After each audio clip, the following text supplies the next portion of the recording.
শেষ মুহূর্তে নির্বাচন প্রচারের প্রস্তুতি সিপিএমের। আরামবাগ লোকসভার সিপিএম প্রার্থী বিপ্লব মৈত্রের সমর্থনে আরামবাগ লোকসভার বিভিন্ন প্রান্তে প্রার্থীকে নিয়ে প্রচার চলছে জোর কদমে। প্রখর রৌদ্রের মধ্যে চলছে প্রচার, বাড়ি বাড়ি প্রচার বিপ্লবের। সাধারণ মানুষ চাই সিপিএম আবার ক্ষমতায় আসুক, জানাচ্ছেন নবনীতা চক্রবর্তী, যিনি এসএফের প্রাক্তন হুগলি জেলা সভাপতি। আজ অর্থাৎ শনিবার খানাকুলের রাজহাটি বাজারে সিপিএমের প্রচার থেকে কর্মীরা তুলে ধরলেন বিভিন্ন বিষয়। বিজেপি এবং খানাকুল বিধায়ক সুশান্ত ঘোষকে এক হাত বাম নেত্রী। নিউজ অগ্নি সাক্ষাৎকারে নবনীতা চক্রবর্তী কি জানালেন দেখাবো। ব্যুরো রিপোর্ট, নিউজ অগ্নি, নামে নয় কাজে সাংবাদিকতা। বিজ্ঞাপন ও লাইভ এবং যে কোনো রকমের খবরাখবর জানাতে যোগাযোগ করুন নিউজ অগ্নির দপ্তরে 9903070007। অবশ্যই বামপন্থীদের ফিরে আসা এটা শুধু আমাদের চাহিদা নয়, আমাদের নেতৃত্ব বা আমাদের যারা রয়েছেন পার্টির তাদের জন্য নয়, সাধারণ মানুষদের জন্য এই সময়কালে বামপন্থীদের ফিরে আসাটার খুবই প্রয়োজনীয়তা রয়েছে। দেখছেন বেকারদের চাকরি নেই, শিক্ষা ব্যবস্থার হাল প্রচন্ড খারাপ, শিক্ষার কিছু নেই। গোটা দেশের যে শিক্ষা ব্যবস্থা, সেই শিক্ষা ব্যবস্থাটাকে এরা শেষ করে দিতে চাইছে এবং ক্রমান্বয়ে শিক্ষা ব্যবস্থা শেষ হওয়ার ফলে আপনারা দেখতে পাচ্ছেন রাজ্যের 8807টা স্কুল বন্ধ হয়েছে এবং প্রাইমারি, আপার প্রাইমারি যাই ধরুন না কেন, সেইখানেও হচ্ছে প্রতিনিয়ত শিক্ষক নিয়োগে দুর্নীতি এবং শিক্ষক ছাত্রের যে অনুপাত, সেই অনুপাতও ঠিকঠাক নেই। এবং শ্রমজীবী মহিলাদের জন্য, শ্রমজীবী মানুষদের জন্য সর্বোপরি আমরা যেটা তৈরি করেছিলাম 100 দিনের কাজ, সেই 100 দিনের কাজ উঠে গেছে এবং সেই সময়কালে যা যা তৈরি হয়েছিল সেই সমস্ত কিছুকে এরা শেষ করে দিতে চাইছে। দেশের সরকার চায় আমার সংবিধানকে ভেঙে টুকরো করে দিয়ে সংবিধানের অদল বদল করে দিতে, আর আমার রাজ্যের সরকার ঠিক একই তালে তাল মিলিয়ে, একই সুরে সুর মিলিয়ে মোদির সাথে আরো বেশি দিন থাকতে চায়, কারণ ওনার দুর্নীতি যেন আরো বেশি করে সামনে না আসে। তো এই সময়কালে বামপন্থীরাই একমাত্র, বামপন্থীরাই মানুষের ভরসা, বামপন্থীদের ফিরে আসা অবশ্যই জরুরি এবং ফিরে আসবেও বামপন্থীরা।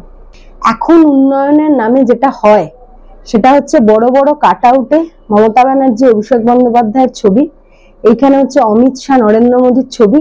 আদপে কোনো উন্নতির চিহ্ন নেই। রাস্তা তৈরির নামে যে টাকা স্যাংশন হয় তার বেশিরভাগ টাকা আগে নিজের ঘরে ঢোকে, তারপর রাস্তার উন্নতিতে যায়। আমাদের সময় কোথাও যদি এরকম কোনো না হয়েও থাকে, রাস্তা নাও হয়ে থাকে, সেই টাকা নিয়ে খেয়ে বসে থাকতো না। সেই প্রকল্পের টাকা বিভিন্ন রকম ভাবে অন্য খাতে হয়তো ব্যয় হতো, কিন্তু যা যা কাজকর্ম করার সমস্তটাই করা হতো। কিন্তু এইরকম ভাবে খেয়ে নিয়ে প্রতিটা জায়গা থেকে আজকে রাস্তা করতে গিয়ে দুর্নীতি, আবাস যোজনার ঘর নিয়ে দুর্নীতি। রাজ্যের সরকার, দিদি বলছে, আমার মাননীয় মুখ্যমন্ত্রী বলছেন যে দেশের সরকার নাকি ব্যয় বরাদ্দ বাড়াচ্ছে না, এদিকে দেশের সরকারও কোনো রকম ভাবে কিছু করছে না। আদপে হচ্ছে এই দুটো সরকারেরই একই পিরিত, টিএমসি আর বিজেপি। এদের যে মধ্যবর্তী যে অংশটা সেটা হলো আম্বানি আর আদানি। আম্বানি আদানিকে যত বেশি করে তুমি তুষ্ট রাখতে পারবে, যত বেশি করে হাতের তেলে রাখতে পারবে, তোমাদের দুজনেরই সুবিধা। তাতে দেশ বেঁচে যাক, রাজ্য বেঁচে যাক, ওদের দেখার দরকার নেই। বাজারে কর্মসূচি আমাদের শুরু হওয়ার আগে এলাকার স্থানীয় যিনি বিধায়ক সুশান্ত ঘোষ আমাদের কর্মীদের এবং মাইক ম্যান যিনি মাইক লাগাচ্ছিলেন তাকে হুমকি চমকানি দিয়েছেন। তাদের এটা কতটা রুচিসম্মত আমার জানা নেই। নির্বাচনের আগে বিভিন্ন রাজনৈতিক দল তাদের প্রোগ্রাম কর্মসূচি পালিত করবে, এটা খুব স্বাভাবিক ব্যাপার। মানে উনি কি খুব ভয় পেয়ে গেছেন, না ওনার দুর্নীতি খুব তাড়াতাড়ি ধরা পড়ে যাবে তার জন্য উনি আমাদেরকে ভয় পাচ্ছেন, তাই দমিয়ে রাখতে চাইছেন? বামপন্থীদের এইভাবে কোনোদিনও দমিয়ে রাখা যায় না। এবং একটা বিধায়ক হয়ে, আমাদের সময় তো বিধায়ক ছিল, আমরা তো দেখেছি, সেই সময় বিধায়কদের মধ্যে এইরকম রুচিশীলতা, সেটা কিসের প্রমাণ করে? একজন বিধায়ক হয়ে তিনি এরকম ভাবে খারাপ ভাষায় বলছেন। এবং কিছুদিন আগে এটাও দেখেছি যে বিডিও অফিসারকে উনি কুত্তা বলে এই ভাষায় গালিগালাজ করেছেন। মানে এটা কোন ধরনের সংস্কৃতি? আমরা যে সংস্কৃতিটাকে এত সুন্দর করে তৈরি করেছিলাম, আমরা যে বলি ভাঙা বুকের পাঁজর দিয়ে জ্যোতি বসুর বাংলা গড়ব, সেই জ্যোতি বসুর বাংলায় কোনোদিন কেউ এইরকম সংস্কৃতি কোনোদিন কেউ তৈরি করতে পারেনি। এবং সেই সংস্কৃতি ছিল একটা অন্য রকমের সংস্কৃতি, যে সংস্কৃতির মধ্যে তৃণমূল, বিজেপি, আমরা সিপিআইএম সবাই, সমস্ত পার্টির লোকেরা তারা তাদের মত বিনিময় করতেই পারত। কিন্তু আজকের দিনে দাঁড়িয়ে এরা যে সংস্কৃতি তৈরি করতে চাইছে আগামী দিনে, আগামী ভবিষ্যতের জন্য, এরা হচ্ছে খুব ধ্বংসাত্মক।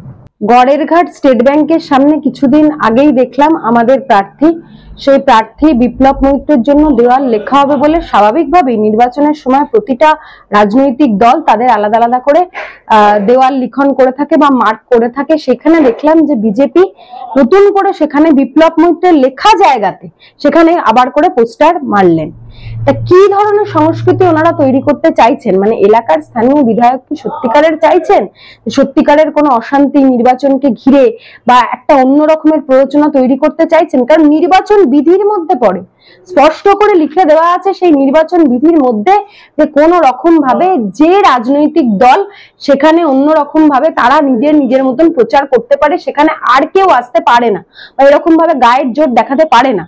তাহলে এলাকার স্থানীয় বিধায়ক প্রতিটা পদে পদে প্রমাণ করে দিচ্ছেন যে আবার করে অশান্তি হোক এবং মানুষ এইরকম ভাবে আবার প্ররোচনায় জড়াক। এখন এটাও বুঝে নিতে হবে যে এই বিজেপির পার্টিটাও বিভিন্ন রকম ভাবে হয়তো আমাদের সিপিআইএম কে ভয় পাচ্ছে। তাদের হয়তো পায়ের তলার মাটি সরে যাচ্ছে, পায়ের তলা তাদের যে ভিত সেই ভিত আলগা হয়ে যাচ্ছে। তারা হয়তো মনে করতে চাইছে যে সিপিআইএম আবার করে যদি চলে আসে তাহলে ওদের বোধহয় বড্ড ক্ষতি হয়ে যাবে। সিপিআইএম এর ওপর মানুষ যখন আস্থা রাখছে তখনই ওরা এই সবগুলো শুরু করে দিয়েছে। আমরা লড়াই শেষ না দেখে ছাড়বো না, আমাদের লড়াই শেষ হতো। বিপ্লব মৈত্র হলো এই সময়কালে দাঁড়িয়ে একটা আগামীর যে ভবিষ্যৎ সেই ভবিষ্যৎ তৈরি করার কারিগর। বিপ্লব দা হচ্ছে আমাদের কাছে সমস্ত মানুষের কাছে শিক্ষক আন্দোলনের নেতা এবং উনি হচ্ছেন প্রাইমারি টিচার। সেই শিক্ষক সবসময় সমাজকে অন্ধকার দিশা থেকে আলোয় ফেরাতে চান, এটা হলো তার ব্যক্তিগত পরিচয়। এই সময়কালে দাঁড়িয়ে এই বিপ্লব মৈত্রদের হাত ধরে প্রতিনিয়ত সমাজে যে আমরা শোষণহীন শোষণমুক্ত সমাজের কথা বলি সেইটা, এবং তার সাথে সাথে বেকারদের কাজ এবং সব হাতে কাজ সব পেটে ভাত এর দাবিতে যে আমাদের লড়াই, তার জন্য বিপ্লবদা সবসময় রয়েছেন। শুধু তাই নয়, এই যে ছোট ছোট বাচ্চা ছেলে মেয়েগুলোর এই এতগুলো স্কুল বন্ধ হয়ে গেল, কিন্তু আমরা দেখতে পাচ্ছি কি ভুয়ো অযোগ্য শিক্ষক অনেকে রয়েছে। সেখানে দাঁড়িয়ে হচ্ছে এক একজন নেতা, তৃণমূলের বড় বড় নেতা, তাদের ছেলে মেয়েরা বাড়িতে বসে টিকটকের ভিডিও করছে, কিন্তু দারোয়ান চাপরাশি তার বাড়িতে রেজিস্টারে খাতা নিয়ে যাচ্ছে, সে হচ্ছে প্রতি মাসের মাস মাইনেটা পেয়ে যাচ্ছে। এই তো আমার রাজ্যের সরকার, যেখানে স্কুল ভেঙে পড়ছে, স্কুলের কোনো পরিকাঠামো নেই, স্কুলের টিচার নেই, একটা মাত্র শিক্ষক দিয়ে স্কুল চলছে। ওরা বলছে যে শিক্ষা ব্যবস্থার উন্নতি করতে চাইছে। আমাদের স্পষ্ট কথা, এই শিক্ষকদের নিয়ে যখন এত বড় পাহাড় প্রমাণ দুর্নীতি, সেই সময়কালে দাঁড়িয়ে বিপ্লব মৈত্র হলো আমাদের অন্যরকম লড়াইয়ের একটা মুখ।